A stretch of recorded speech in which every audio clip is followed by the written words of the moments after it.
बिस्मिल्लाहिर्रहमानिर्रहीम। बहुत बहुत शुक्रिया आपका। आज आपको ज़हमत देने का मकसद ये है कि कुछ तफसीलात आपसे शेयर करूं। 15 तारीख से जो स्कूल खुले हैं, जिसमें यूनिवर्सिटीज़, कॉलेजेस और 9वीं और 10वीं जमात तक स्कूल के जो स्टूडेंट्स हैं उनको बुलाया गया।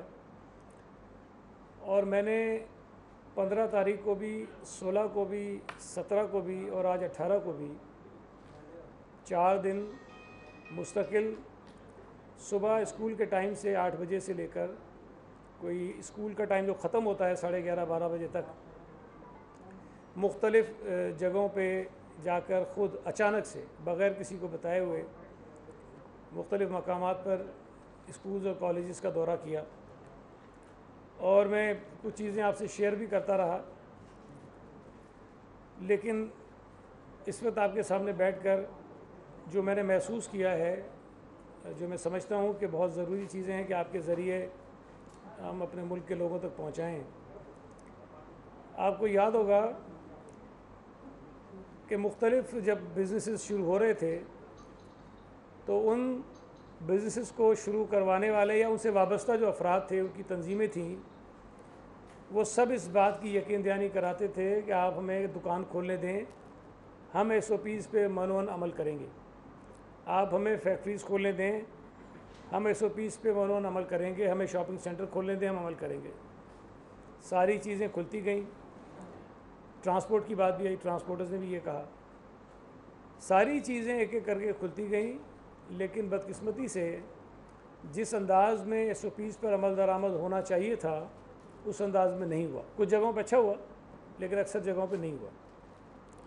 लेकिन खुदा का शुक्र है कि अल्लाह ताला ने हम पे करम किया, हमारे मुल्क पे करम किया, हम सब पे करम किया कि कोविड की जो सूरत हाल हमें नज़र आ रही थी कि हम बहुत ख़राबी की तरफ जा सकते हैं, वो ना सिर्फ ये कि उस ख़राबी तक नहीं पहुंची, बल्कि आहिस्ता आहिस्ता हमारे मुल्क में इस हवाले से बहुत बेहतरी आई, जिससे जो हलाकतें हो रही थी कोविड से, उनमें भी खातिर ख्वाह कमी हुई और रोज़ाना जो नंबर ऑफ़ केसेस आ रहे थे उसमें भी बहुत हद तक कमी आई।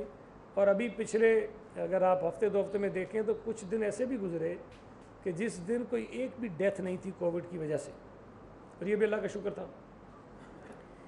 इसी तरह स्कूल्स को खोलने के हवाले से पूरे मुल्क में एक बहुत तशवीश थी, तमाम हुकूमतों को तशवीश थी, वालिदैन को तशवीश थी। और इसीलिए शायद सबसे आखिर में जो फ़ैसला किया गया है वो स्कूल्स को खोलने का फ़ैसला किया गया। और जब स्कूल खोलने का फ़ैसला हो रहा था तब भी मैंने तो ये बात कई दफ़ा कही कि ये सबसे मुश्किल फ़ैसला है और हमें नहीं पता कि जब हम ये फ़ैसला करेंगे उसके बाद इसके असरात क्या होंगे। इसलिए कि हम पूरे मुल्क में करोड़ों की तादाद में जो बच्चे जाते हैं स्कूलों में, तालीमी इदारों में, उनको हम एक्सपोज़ करेंगे। बहुत सारी जगहों पे जाएंगे, मिलेंगे जुलेंगे लोगों से, उनका आपस में ताल्लुक़ होगा। ट्रांसपोर्ट जो जाती है स्कूल, बच्चों को लेकर जाने वाली होती हैं, वैनें होती हैं, वैन्स होती हैं, बसेस होती हैं, उसमें बहुत इशूज़ हैं। लेकिन बहरहाल हालात चूँकि बेहतर हो रहे थे तो बिलाखिर एक फ़ैसला हुआ कि 15 सितंबर से जो बड़ी ऊपर की जमातें हैं 9वीं क्लास तक वो खुल जाएंगी। फिर 21 तारीख से जो 8वीं, 7वीं और 6ठी जमात खुल जाएगी। और उसके बाद 28 सितंबर से जो प्राइमरी और प्री प्राइमरी के बच्चे हैं वो भी स्कूल जाना शुरू हो जाएंगे। इसकी वजह ये थी कि एक तो हम शुरू में सारे बच्चों को स्कूल ना भेजें ताकि स्कूल्स में बच्चों की तादाद कम हो और जो SOPs बनाई गई हैं उसके ऊपर अमल दरामद करने का एक प्रैक्टिकल हमारा एक्सपीरियंस हो जाए कि वो किस हद तक हम उस पर इम्प्लीमेंटेशन करवा सकते हैं, किस हद तक इन्फोर्समेंट हो सकती है कि नहीं हो सकती है। लेकिन बदकिस्मती से मैंने जो देखा, मैं ये नहीं कहता कि हर जगह वायलेशन थी, कुछ प्राइवेट स्कूल्स ने बहुत ज़बरदस्त इंतज़ाम किया हुआ है। मैं बिल्कुल मानता हूँ कि जिस अंदाज़ में कहा गया उसी अंदाज़ में उन्होंने किया है इंतज़ाम। सरकारी स्कूलों में मैं पहले दिन डिस्ट्रिक्ट साउथ में गया था तो आम तौर पर डिस्ट्रिक्ट साउथ के जो स्कूल थे वो बेहतर थे। जो कॉलेजेस थे वहाँ इशूज़ थे, वो इत्मीनान बख्श नहीं थी चीज़ें। फिर मैं नेक्स्ट डे कोरंगी चला गया, फिर मैं कल वेस्ट चला गया, आज मैं सेंट्रल चला गया। तो सरकारी स्कूलों में भी कहीं कहीं कोताही तो थी, लेकिन एक चीज़ ज़रूर थी कि अगर क्लासेस 9वीं और 10वीं खुली थी तो 9वीं 10वीं खुली थी, 8वीं नहीं थी, 6ठी नहीं थी, 5वीं नहीं थी, 4थी नहीं थी, और कोई जमात नहीं थी। सिर्फ वही बच्चे थे जिनको बुलाया गया था। मास्क लोगों ने पहने हुए थे, सैनिटाइज़र आमतौर पर मौजूद था, ये बुनियादी चीज़ें हैं। हाथ धोने के लिए बंदोबस्त किया गया था। लेकिन कुछ प्राइवेट स्कूलों में जिनको हमने कल सील किया, वहाँ पर छोटे बच्चों को भी बुलाया गया था, जो पहली जमात और पहली जमात से भी नीचे जो केजी के बच्चे थे वो भी वहाँ मौजूद थे। चलें, वैसे तो पाबंदी थी, नहीं बुलाना चाहिए था, लेकिन अगर बुला लिए तो उनके ऊपर कम से कम SOPs तो अप्लाई करें ना। ना बच्चों को मास्क थे, ना बच्चों में कोई फासला था, ना कोई और किसी किस्म का बंदोबस्त था। बिल्कुल उन बेचारों को, बच्चों को इसी तरह बिठा दिया जिस तरह आम दिनों में बच्चे स्कूलों में बैठते हैं, इसी तरह बिठाया हुआ था। इसी बिना पर उनको सील भी किया गया। आज भी जब मैं डिस्ट्रिक्ट सेंट्रल में गया हूँ तो कई स्कूलों में, और कुछ नामवर स्कूल भी हैं, कुछ नामवर स्कूल भी हैं जो बड़ी, जो जिनकी चेन्स हैं, ब्रांचेज़ हैं बहुत सारे शहर के इलाकों में, ऐसे स्कूल भी हैं। वहाँ पर भी अगर मास्क लगाए हुए भी थे बच्चों ने, तो दरवाजे पे चौकीदार को मास्क नहीं था। टीचर्स ने मेरी तरह मास्क लगाया था जिस तरह मैंने नीचे किया हुआ है, या नहीं था। और बच्चों को बिठाने के दरमियान जो एक मुनासिब फ़ासला होना चाहिए, वो फ़ासला भी नहीं था, वो फ़ासला भी नहीं था। तो ये ऐसी चीज़ें हैं जो इस वक्त जब हम ये कह रहे हैं कि हम सिर्फ बड़े बच्चों को बुला रहे हैं, उस वक्त हो रही हैं। कल इन्हीं स्कूलों में जब बच्चों की तादाद बढ़ेगी, जब 8वीं जमात, 7वीं जमात, 6ठी जमात के बच्चे जाएंगे, और फिर 28 तारीख से उन्हीं स्कूलों में 100% स्ट्रेंथ के साथ पूरे तालिब इल्म मौजूद होंगे, जिसमें प्री प्राइमरी भी होगी, प्राइमरी भी होगी, ये सारे बच्चे मौजूद होंगे। तो मैं अंदाज़ा लगा सकता हूँ कि सूरत हाल जो है वो किस कदर भयानक हो सकती है। दूसरी चीज़ कि जब हमने ये फ़ैसला किया गया कि स्कूल्स और तालीमी इदारे खोलने हैं, यूनिवर्सिटीज़ और कॉलेजेस, तो सिंध हुकूमत ने कोरोना के जो टेस्ट हैं वो करवाने का सिलसिला शुरू किया, और हमने तमाम तालीमी इदारों को, चाहे वो सरकारी हो, चाहे गैर सरकारी हो, प्राइवेट हो,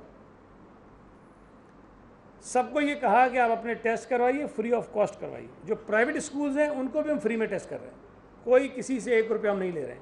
हेल्थ डिपार्टमेंट से हमने बात की, उनकी टीम्स हैं, टीम्स स्कूल में जाते हैं, कॉलेजेस में जाते हैं, जो बड़े बड़े स्कूल हैं जहाँ पर मुलाजमीन की तादाद ज़्यादा है, वहाँ जाकर टेस्ट करते हैं, फिर उनकी रिपोर्ट्स आ रही हैं।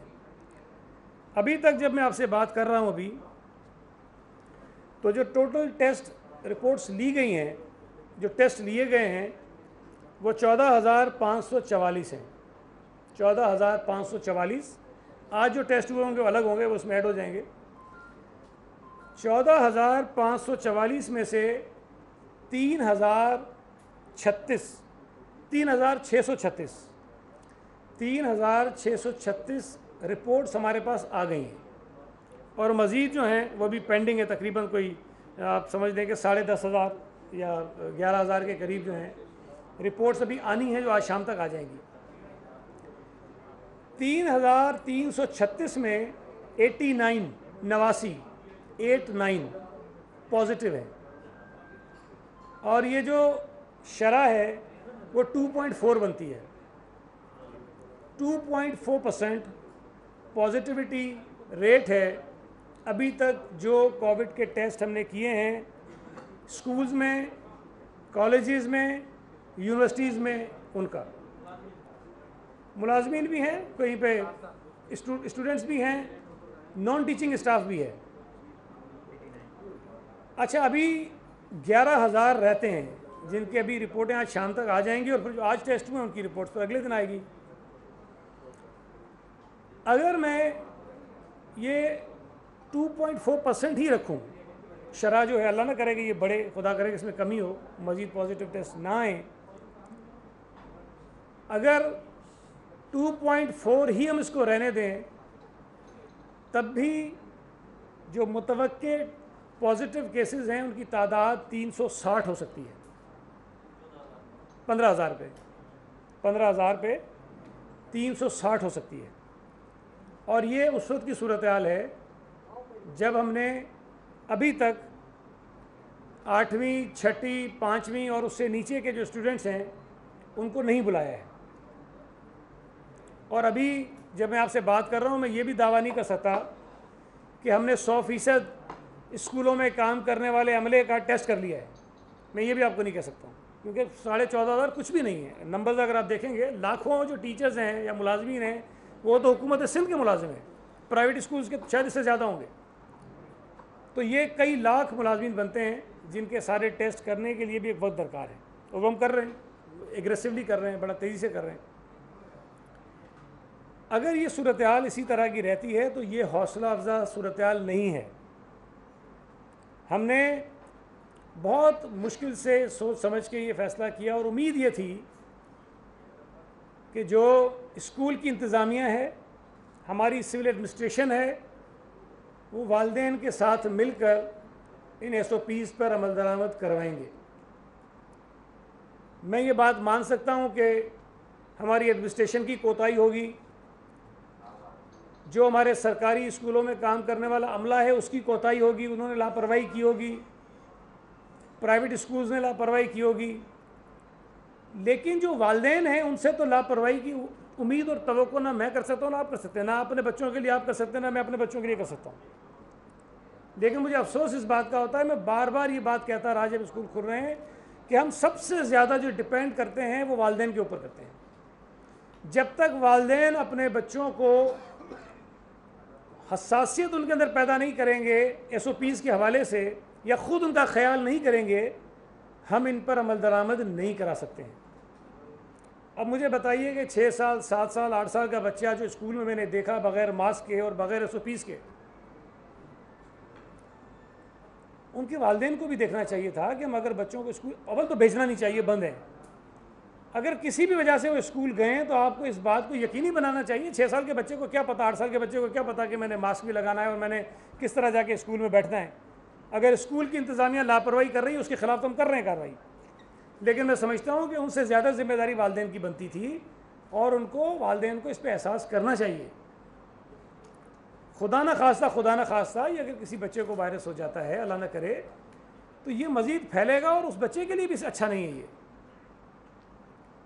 तो ये जो कोताहियाँ नज़र आई हैं ये बहुत तशवीशनाक हैं।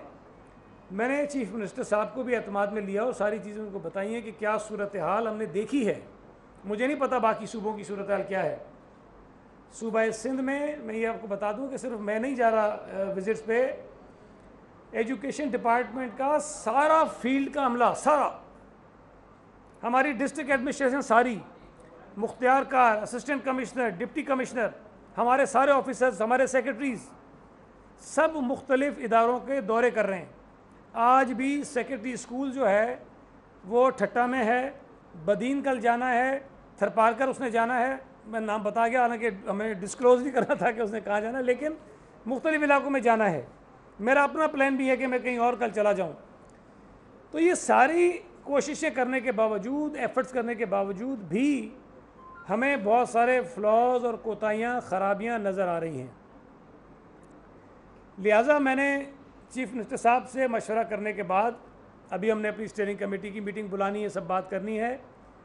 लेकिन जो दूसरा फेज़ जो 21 तारीख से 8वीं, 7वीं और 6ठी जमात को हमने खोलना था, उसको हम मौखर कर रहे हैं इस वक्त।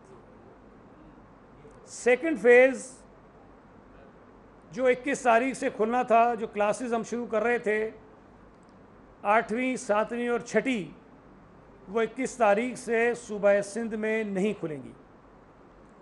हम 28 तारीख की अभी उसमें टाइम है, जब हमने वो प्राइमरी और प्री प्राइमरी क्लासेस की बात की, अभी उसको उस तरह रखते हैं और इसको भी हम 28 पे ले जा रहे हैं। हम एक हफ़्ता और ये जो सारी सूरत हाल है उसको देखेंगे कि हालात में कितनी बेहतरी आती है। वालिदैन, स्कूल की इंतज़ामिया, हमारी एडमिनिस्ट्रेशन, हम कितने कामयाब होते हैं कि हम स्कूल्स में SOPs को अमल दरामद करवा सकें। और खुदा न खास्ता अगर हम नहीं करवा सके और अगर ये नंबर ऑफ़ केसेस जो मैं आपको बता रहा हूँ अल्लाह न करे इसमें इजाफ़ा होता है तो मज़ीद हम अपने फ़ैसलों को रिव्यू कर सकते हैं, मशावरत करेंगे अपने और साथियों से भी।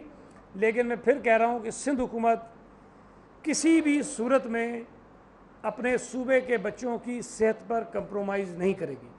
हमें इस बात का एहसास है कि उनकी तालीम को नुकसान हो रहा है, हमें इस बात का एहसास है कि हमारे यहाँ जो स्कूल हैं, जो पूरी इंडस्ट्री है, उनको नुकसान हो रहा है, नुकसान हुआ है उन्हें बहुत ज़्यादा, उसका हमें एहसास है। लेकिन स्कूल्स के नुकसान को पूरा करने के लिए, बच्चों की तालीम के नुकसान को बचाने के लिए हम बच्चों की सेहत को दांव पर नहीं लगा सकते हैं। ये बड़ा मैं वाज़ेह तौर पे कह रहा हूँ कि 28 सितंबर तक तो इसको मौखर कर रहे हैं, लेकिन अगर अगले 8-10 दिनों में ये सूरत हाल बेहतरी की तरफ गई तो इंशाअल्लाह ताला 28 को खोल देंगे। लेकिन अगर ये सूरत हाल ऐसी रही तो शायद हम 28 को फिर उससे पहले कोई बात करें। मैं फेडरल गवर्नमेंट से भी रब्ता करूँगा, फेडरल मिनिस्टर से भी बात करूँगा। हमारी जो इंटर प्रोविंशियल एजुकेशन मिनिस्टर्स की कमेटी है, मैं दरख्वास्त करूँगा कि उसकी भी मीटिंग बुलाई जाए ताकि पूरे मुल्क में एक ही फ़ैसला हो। लेकिन ये बात आज इसलिए करना ज़रूरी थी कि कल आखिरी वर्किंग डे स्कूल्स का, फिर परसों इतवार है, छुट्टी है, तो ये बात हमें पहले कम्युनिकेट करनी है अपने तमाम स्कूल्स को। इसका ऑर्डर जारी करना है हमने कि 21 तारीख को जो स्कूल्स में क्लासेस शुरू होनी थी वो नहीं होंगी। तो ये मैं जो बात थी आपसे शेयर करना चाहता था। और आपसे भी गुजारिश है कि आपके बड़े बड़े सारे चैनल्स हैं, पूरा मुल्क देखता है, वालिदैन देखते हैं, बच्चे देखते हैं। ख़ास तौर पे बच्चों के स्कूल्स जाने की जो SOPs हैं उस पर वालिदैन को और बच्चों को और तमाम हमारे मुल्क के लोगों को इस पे मज़ीद थोड़ा सेंसिटाइज़ करें ताकि वो इसका भरपूर ख्याल करें, ताकि उनकी तालीम भी चले। हम भी चाहते हैं कि स्कूल खुलें, लेकिन हमें ये खौफ और परेशानी ना हो कि हमारे बच्चे अगर स्कूल जाएंगे तो उन्हें खुदा न खास्ता कोई बीमारी न लाग हो जाए। एक एक करके अगर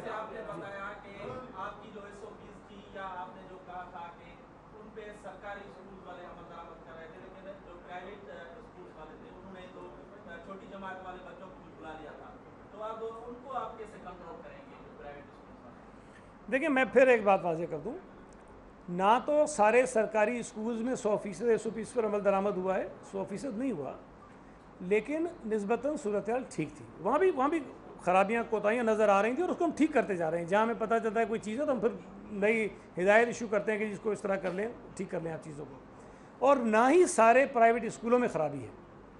मैं आपको बता रहा हूँ, कुछ प्राइवेट स्कूलों में मैं बहुत इम्प्रेस होकर आया हूँ, मुझे बहुत इत्मीनान हुआ कि हर चीज़ उन्होंने बिल्कुल जिस तरह बताई गई उस तरह की है। लेकिन कुछ प्राइवेट स्कूल्स ने बहुत ज़्यादा जो है ना वायलेशन की है। उसकी बुनियाद पर 4 स्कूल हमने कल सील किए हैं, जिसमें से शायद 3 जो हैं वो रजिस्टर्ड भी नहीं है, शायद 3, मैं चेक कर लूँगा, लेकिन एक रजिस्टर्ड स्कूल है, उसमें 3 नहीं है। तो रजिस्टर्ड स्कूल के ख़िलाफ़ ज़ाहिर है कि हम अपने कानून के मुताबिक कार्रवाई कर सकते हैं। और ये भी मैं बता दूँ कि हमारा मकसद तो ये नहीं कि इन स्कूलों को परमानेंटली बंद कर दें। हम ये चाहते हैं कि अगर वो कोई काम गलत कर रहे हैं तो अपने रवैयों को ठीक करें, जो कमिटमेंट्स किए हैं, जो उन्होंने जिम्मेदारी ली है, जो हुकूमत की हिदायत है, उस पर अमल करें। और वो अमल कोई मेरी तस्कीन की बात नहीं है, हमारे अपने बच्चे जो उन स्कूलों में जाते हैं उनकी सेहत की बात है। और ज़ाहिर है कि वहाँ जो लोग टीचर्स हैं उनके बच्चे भी आते होंगे। मैंने कई जगहों पे देखा कि टीचर्स अपने मासूम बच्चे भी स्कूल आती हैं, तो उसका इसलिए वो बात है। आपने बताया कि जो 89 केस आपने बताए जी, लेकिन मेरे पास एक संदर्भ मौजूद है, 12 तारीख से लेकर 15 तारीख तक जो टेस्ट हुए 13,000 लोगों के, उसमें 88 केस रिपोर्ट हुए 15 तारीख तक। उसके बाद जो 3 दिनों में सिर्फ 1 केस प्रपोज, जैसा आप इधर बता रहे हैं, मेरे पास मौजूद है, उसमें 1 केस का इजाफा हो रहा है। तो 3 दिनों जो स्कूल खुलने से लेकर आज उनको 1 केस रिपोर्ट हुआ है, जैसा आप बता रहे हैं। मेरे पास एक डिपार्टमेंट की रिपोर्ट है, वो मैं आपको देखें, मेरे पास ऑफिशियल रिपोर्ट है और मैंने आपको बताया कि 12 तारीख से लेके 17 तारीख तक जो हमने टेस्ट किए हैं, और जो टेस्ट हमने किए हैं वो 14,544 हैं। इसमें ज़ाहिर है कि जो टेस्ट कल हुए हैं अभी पेंडिंग है ना, 10,500-11 हज़ार, तो रिपोर्ट्स अभी आनी हैं। तो जो बात आप कह रहे हैं ये 15 तारीख तक की ज़्यादा होंगी, उसमें एक आधा इजाफा हो गया होगा। ये 3 दिन की बात नहीं है, तो आप नहीं 15 नहीं, सॉरी 15 के बाद, बेटा एक मिनट, 15 के, अब मैं वो डेट पे कंफ्यूज हो रहा हूँ। लेकिन जो रिपोर्ट आपके पास है मुझे नहीं पता, लेकिन जो मैं आपको बता रहा हूँ ये ऑथेंटिक है, ये ठीक है। लेकिन 17 तक जितने हमने टेस्ट किए हैं उसमें अभी भी कोई 11,000 के करीब रिपोर्ट्स पेंडिंग हैं। तो जो पहले हो गए होंगे उनकी रिपोर्ट्स पहले आ गई होंगी, जो भी आनी है तो वो पेंडिंग है उसमें। यार एक मिनट उसको अकरम को पीछे। बोलने का फैसला बिना एनसीओसी की तरफ से किया गया है और मुल्क भर में तकरीबन खुलने का आगाज हो गया है। जब सिंध की सूरत बहुत तशवीशनाक है, जिस तरह आप बात कर रहे हैं, तो क्या आप उस फैसले पर इसका क्या असर पड़ेगा? आपने जो है ना वो मौखर कर दिया है सेकेंडरी क्लासेस को, खासतौर पर छठी सातवीं आठवीं क्लासेस को, तो देखें उस फैसले पर क्या असर पड़ेगा? मैंने अभी आपको बताया कि मैं ख़ुद बात करूंगा फेडरल मिनिस्टर से भी, जो एजुकेशन के मिनिस्टर हैं शफकत महमूद साहब, और हमारी जो एक वो तमाम सूबाई जो तालीम के वज़ीर हैं उनकी एक कमेटी है जिसकी मीटिंग्स होती रहती हैं, जिसमें मैं फ़ैसले करते हैं। मैं उनसे गुजारिश करूंगा कि वो मीटिंग भी बुला लें। लेकिन अगर एक सूरत हाल मुझे नज़र आती है कि ख़राब हो रही है, और मैंने सीएम साहब से डिस्कस भी किया है, तो मैं समझता हूँ कि हमें एनसीओसी की मीटिंग का इंतज़ार नहीं करना चाहिए, हमें फौरी तौर पर फ़ैसला करना चाहिए। और हमने कोई इतना मेजर डिसीजन नहीं ले लिया कि बहुत कोई तब्दीली उसमें कर दी है। हम सिर्फ ये कह रहे हैं कि जो दूसरा मरहला था उसको हम डिले कर रहे हैं 1 हफ़्ते के लिए, और हम देखेंगे कि मज़ीद 1 हफ़्ता में जो मिलता है उसके अंदर हम अपनी जो इन्फोर्समेंट है SOPs की उसको कितना बेहतर कर सकते हैं। अच्छा भाई ये बता दीजिएगा के बाद तशवीश का इजहार किया है तो के हवाले से बात ये है कि जो इतनी बड़ी रैलियाँ हुई शहर के अंदर, जब से जुलूस हो रहे हैं, सब कुछ हो रहा है, बाजार खुले हुए हैं, उनके हवाले से सिंध हुकूमत कोई एक्शन नहीं ले रही, सिर्फ स्कूल पर इसी में पीपल्स पार्टी के चेयरमैन गवाह भुट्टो नजर वो सिंध हुकूमत बहुत विजिलेंट रही कोरोना के मामले में, लेकिन जो सबसे ज़्यादा खिलाफवर्जी इस हालिया दिनों में देखी गई जब महकमा दाखिला की पाबंदी भी थी और 10 लाख रुपए जुर्माना भी था, उस वक्त बिलावल भुट्टो जरदारी शहर के मुख्तलिफ अजला में रैलियों की क़यादत कर रहे थे, अवामी इज्तिमा से खिताब कर रहे थे। देखिए, पहली बात तो यह है कि बिलावल साहब ने कोई रैली नहीं निकाली। बिलावल साहब जो कराची के विजिट्स पे गए, मैं चूँकि मौजूद था जहाँ वो जाना चाहते थे, वो बारिश से मुतासरा जो इलाके थे उन इलाकों में जाना चाहते थे और उन्हीं इलाकों में गए। वो घर से अपनी गाड़ी में निकले और ज़ाहिर है जिस इलाके में जाना होता है पता चलता है कि बिलावल साहब आ रहे हैं तो वहाँ लोग आ जाते हैं। और कोई इतने बड़े वो मजमे भी नहीं थे जो बिलावल साहब जिस तरह के मजमे को ख़िताब करते हैं या जितना पीपल्स पार्टी लोगों को इकट्ठा कर सकती है, ऐसा बिल्कुल नहीं था। तो वो बारिश से मुतासरा इलाकों में गए। इसी तरह सूबा सिंध के दीगर अजला में जो ख़ास तौर पर मीरपुर ख़ास डिवीज़न है, हैदराबाद डिवीज़न के कुछ इलाके थे, वहाँ अगर बहुत तबाही आई है बारिशों से, तो वहाँ अगर उनका जायज़ा लेने लोगों से मिलने गए तो ये भी बहुत ज़रूरी काम था। लेकिन वो जल से नहीं किए उन्होंने, रैलियाँ नहीं की उन्होंने। बाकी जो बात आपने कही, यकीनन शहर में इस किस्म की सरगर्मियाँ बिल्कुल हुई हैं, एक्टिविटीज़ हुई हैं। लेकिन मैं फिर आपसे कह रहा हूँ कि देखें, बाज़ारों में जाना, सिनेमा हॉल में जाना, रैली में जाना, जलसे में जाना, जुलूस में जाना, एक तो उसमें बच्चे नहीं जाते, बाशऊर समझदार लोग जाते हैं, और उसमें आपके पास चॉइस है, आप जाएं या आप ना जाएं। लेकिन जब स्कूल खोलते हैं, स्कूल में बच्चे जाते हैं जिनको शायद SOPs का इतना नहीं पता। दूसरी बात यह कि जब अब स्कूल खोलते हैं तो फिर बच्चों के पास शायद ये चॉइस भी कम रह जाती है कि वो स्कूल ना जाएं, इसलिए कि वो स्कूल खुल जाते हैं, तालीम शुरू हो जाती है। तो जहाँ पर लाजमी एक्टिविटीज़ होनी है कि बच्चे को वहाँ जाना है, और ऐसे बच्चे को जो अपना फ़ैसला ख़ुद सही नहीं कर सकता, तो हुकूमत की, वालिदैन की, इदारों की ज़िम्मेदारी है कि वो उसके मुतल्लिक़ फ़ैसले करें। जी जी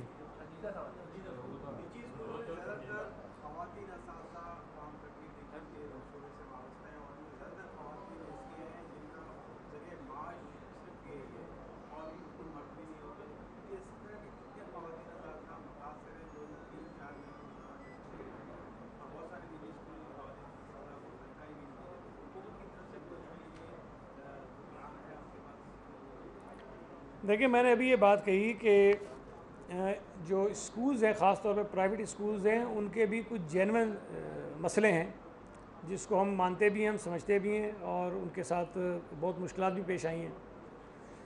मैंने जो ये इंटर प्रोविंशियल मिनिस्टर्स की कमेटी है, उसकी मीटिंग में ग़ालिबन 2 मरतबा ये तजवीज़ दी फेडरल मिनिस्टर को कि जिस तरह वफाकी हुकूमत ने मुख्तलिफ़ सेक्टर्स के लिए मुख्तलिफ़ स्कीम्स अनाउंस की हैं, और इंडस्ट्रीज़ को उन्होंने कहा कि अगर आप सैलरीज नहीं दे पा रहे हैं तो स्टेट बैंक आपको कर्जा दे देगी, एक 2-3% मार्कअप के ऊपर, और आप लें और अपने इदारे के मुलाजमिन की तनख्वाहें दें आप।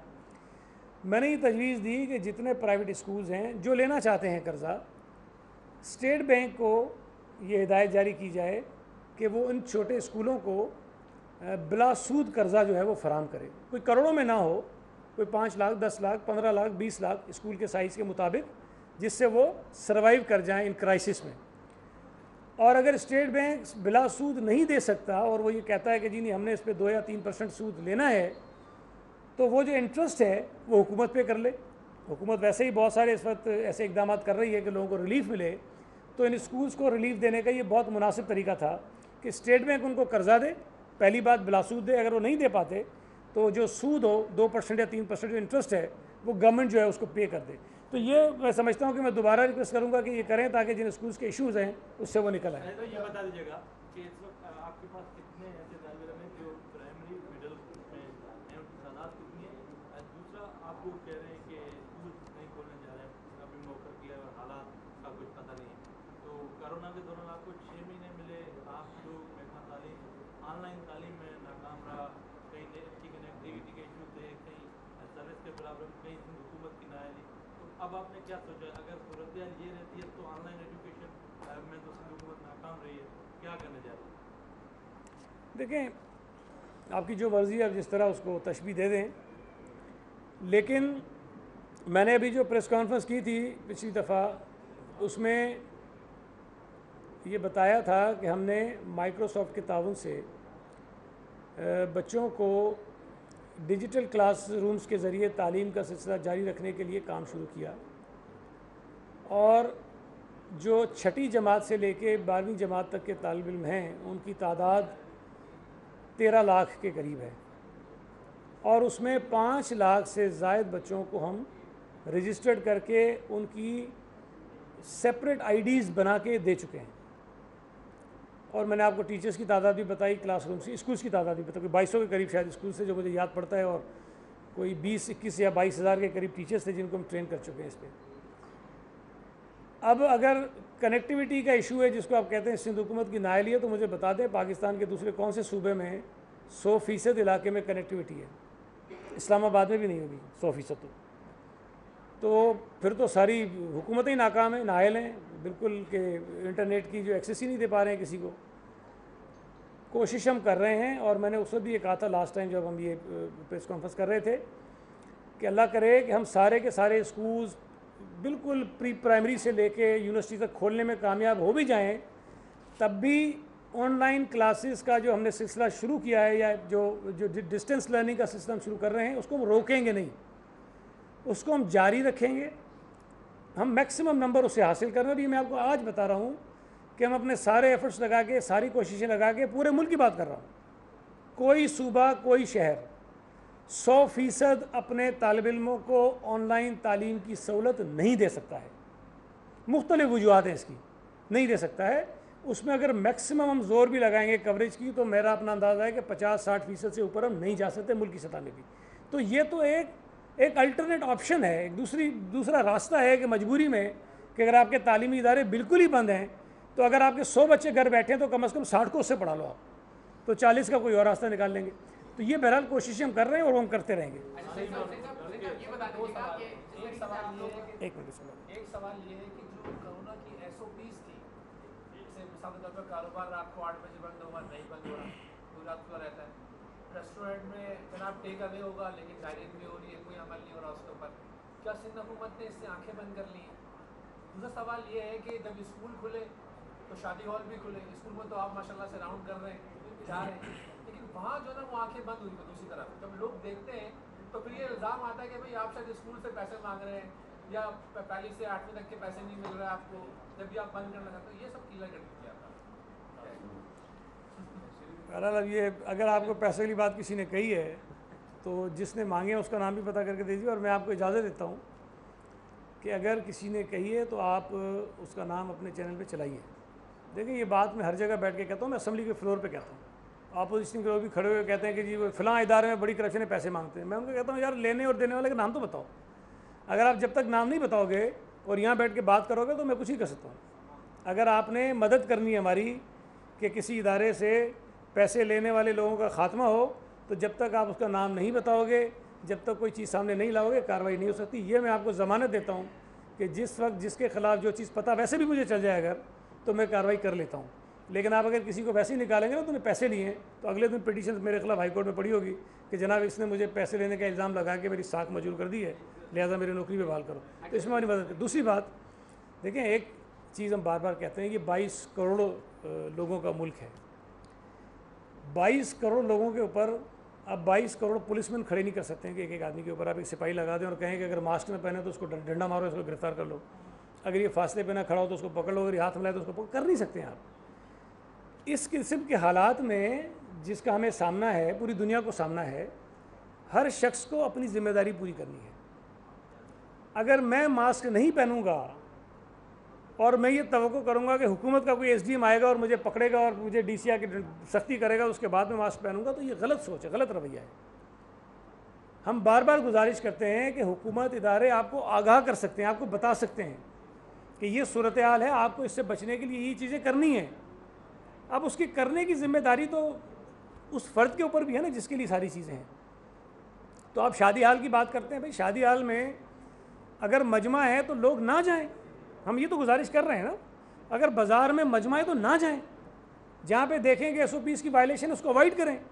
लेकिन अगर वो नहीं करेंगे फिर आप इसका इल्ज़ाम भी हुकूमत पर डाल देंगे तो नामुनासिब सी बात है। स्कूल्स की मैं बात फिर दोहरा रहा हूँ, स्कूल्स को कंपेयर ना करें आप शादी हालों से, बाज़ारों से, जलसों से, जुलूसों से। स्कूल्स बहुत ही मुख्तलिफ किस्म की एक चीज़ है, उसको हम उसके साथ मिला नहीं सकते। छठी से लेकर 8वीं तक तो तालीमी इदारे बंद कर दिए हैं, अब उसको उस फैसले में आपने थोड़ा सा उसको मौखर कर दिया। लेकिन सर ये जो शाम वाले कोचिंग सेंटर्स हैं जो कि इन्हीं बच्चों को तालीम देते हैं, उनको आप कैसे रोकेंगे? क्योंकि उनके पास ना ही हुकूमत सिंध के पास कोई डायरेक्टरेट है कि जिस तरीके से कोचिंग सेंटर को मॉनिटर किया जा सके, ना ही उनको जो है वो किसी तरीके से आप रोक सकते हैं, क्योंकि उनके पास तो ना ही हुकूमत के पास कोई ऐसा इदारा जैसे प्राइवेट स्कूलों के लिए डायरेक्टेड प्राइवेट स्कूल है, तो कोचिंग सेंटर के लिए तो कोई भी चीज़, उसको आप कैसे रोकेंगे? देखें, हमारे पास जो कोविड के मुतल्लिक हमने कानून बनाया है ना, उसमें हम किसी को भी रोक सकते हैं। तो कोई ये कहे कि कानून नहीं, ये गलत बात है। कानून मौजूद है और उसी कानून के मुताबिक हम उनके ख़िलाफ़ कार्रवाई भी कर सकते हैं, उनको जुर्माना भी कर सकते हैं, उनको गिरफ़्तार भी कर सकते हैं। तो कानून मौजूद है, ये हम कर सकते हैं। और ये जब मैं बात कह रहा हूँ ना बच्चों की, तो वो बच्चे स्कूल में पढ़ते हों, बच्चे मदरसे में पढ़ते हों, बच्चे कोचिंग में पढ़ते हों, कहीं भी पढ़ते हों, ये सबके ऊपर अप्लाई करता है।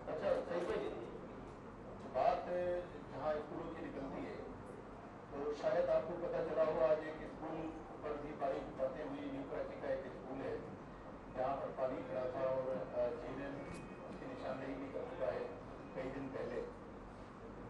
आज उस स्कूल पर अपोजिशन के एक रहनुमा पहुंचे और उन्होंने मुतालबा किया चेयरमैन बिलावल भुट्टो ज़रदारी वज़ीर आला सिंध से कि आपके वज़ीर तालीम नाअहल हैं, उनके कानून के पकड़े और में नाकामी के बाद अब ये महकमा तालीम में भी नाकाम है। तो ये आपका एहसास लोग करना चाह रहे हैं, आप अगर नाकाम है तो इस्तीफा वगैरह दे दें, क्या करें? देखें, पहली बात तो ये है कि न्यू कराची में एक नहीं, गालिबन 3 स्कूलों के मुतल्लिक ये शिकायत थी कि वहाँ बारिशों का पानी खड़ा है।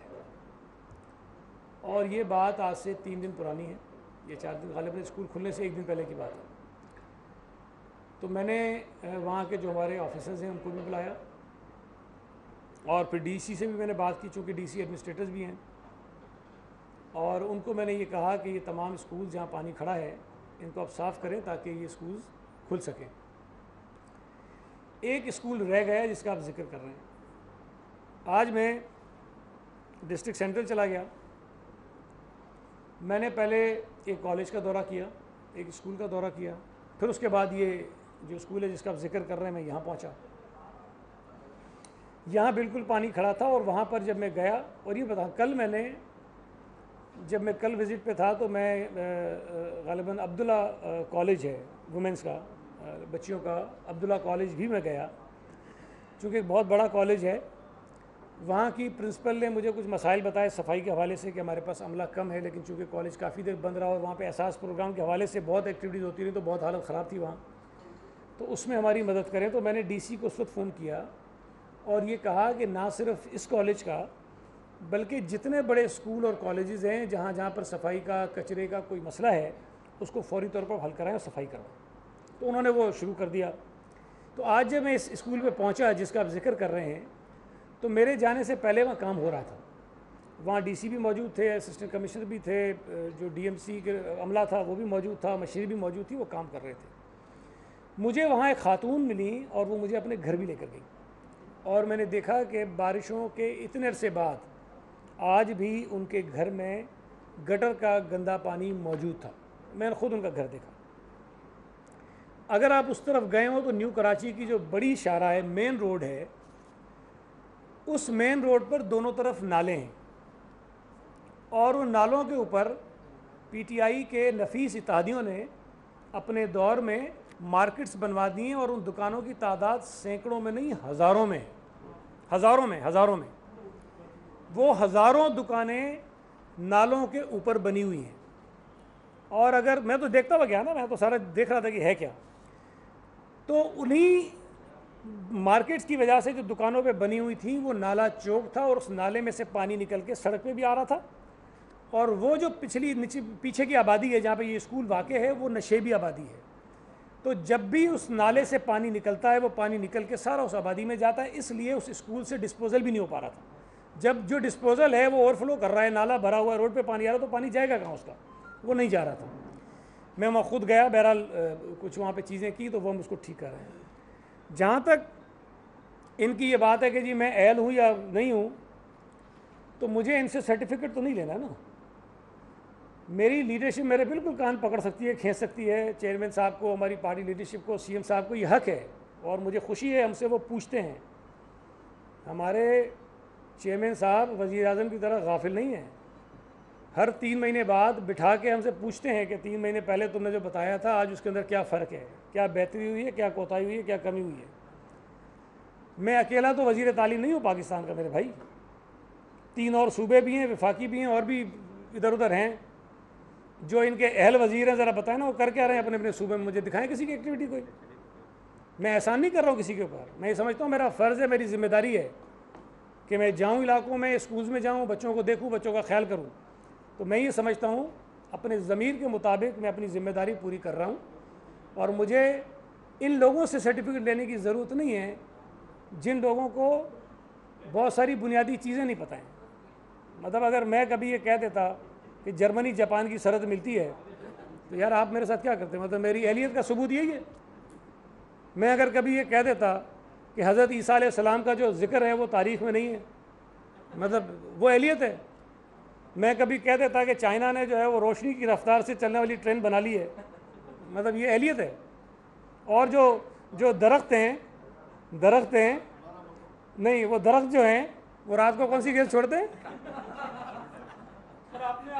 अच्छा, पाकिस्तान के 12 मौसम अगर मैं कह देता, मतलब यार कितनी चीज़ें आपको बताएं।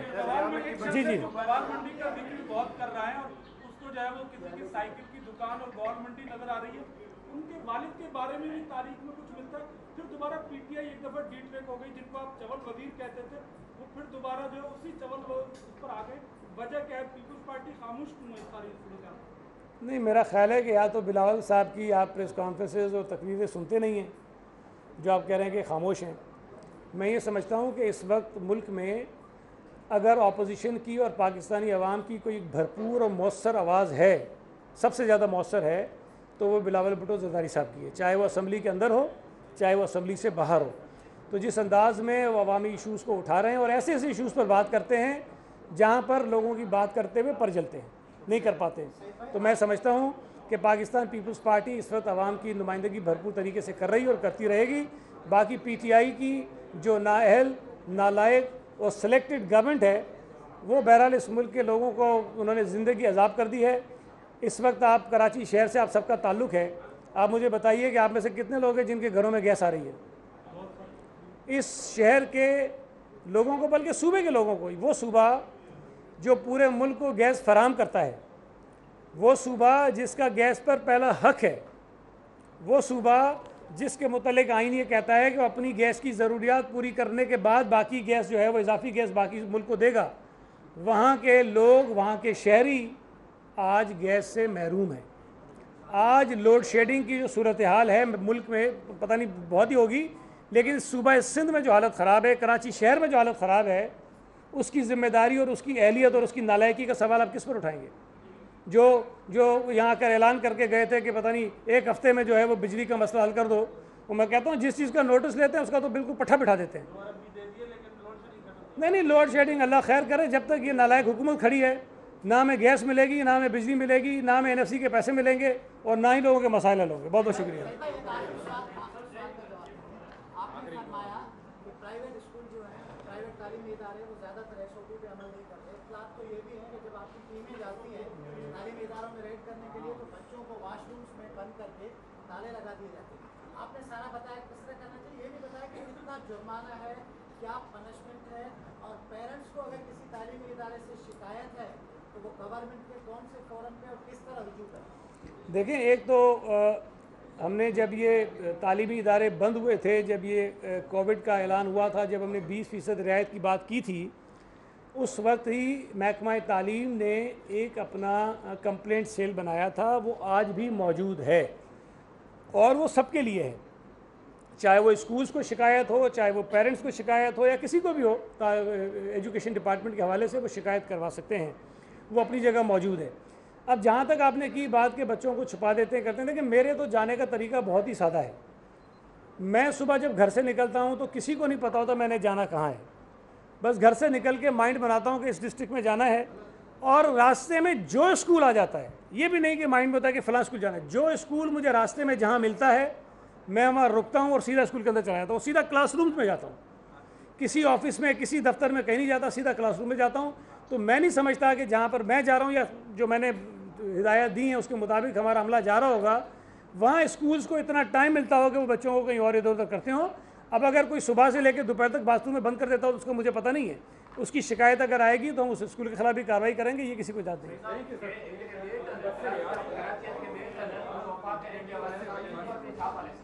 नहीं, वो तो देखें, सिंध हुकूमत ज़मीन जो भी है वो सिंध हुकूमत की प्रॉपर्टी है, सिंध हुकूमत की मर्ज़ी के बगैर उसको कुछ नहीं।